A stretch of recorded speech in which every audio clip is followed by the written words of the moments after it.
Bonjour, je suis Florian Gouttière, journaliste scientifique et chroniqueur au magazine de la santé sur France 5. De par mon métier, je constate au jour le jour qu'il y a énormément d'informations qui nous parviennent, que ce soit au travers des journaux, dans les réseaux sociaux, à la machine à café. Des informations qui ne sont pas tout à fait vraies, qui depuis le moment où elles ont été produites jusqu'au moment où elles nous arrivent, eh bien, ont été distordues, et l'objectif c'était de proposer une méthode simple pour repérer les distorsions de l'information, comprendre d'où ça vient et puis comment le combattre. Des exemples, il y en a des dizaines. Ça peut commencer par un proche qui vous donne un conseil pour traiter l'une de vos maladies.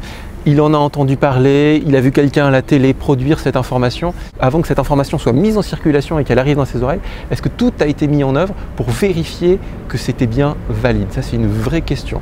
Après, on va avoir des informations dans l'actualité qui peuvent être très enthousiasmantes, telles que il y a 2 ans, une annonce comme quoi on avait découvert une méthode à 100% efficace contre la maladie de Lyme. Et lorsqu'on regardait l'étude, en fait, on s'apercevait que l'étude avait été arrêtée précisément parce que le produit était inefficace.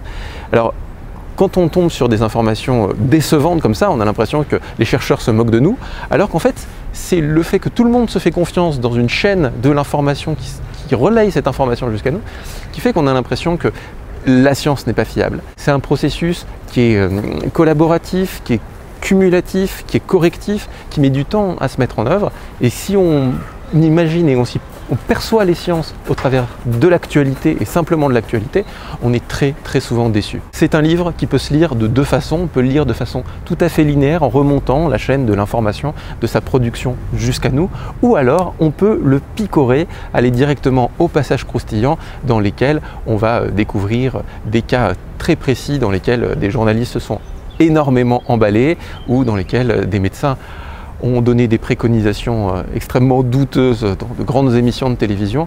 Et à chaque fois, on donne les clés pour comprendre pourquoi ça arrive. L'objectif, c'est pas de douter de tout et de douter n'importe comment, c'est justement de s'apercevoir qu'il y a des choses qui sont plus douteuses que d'autres et c'est de celles-là qu'il faut douter.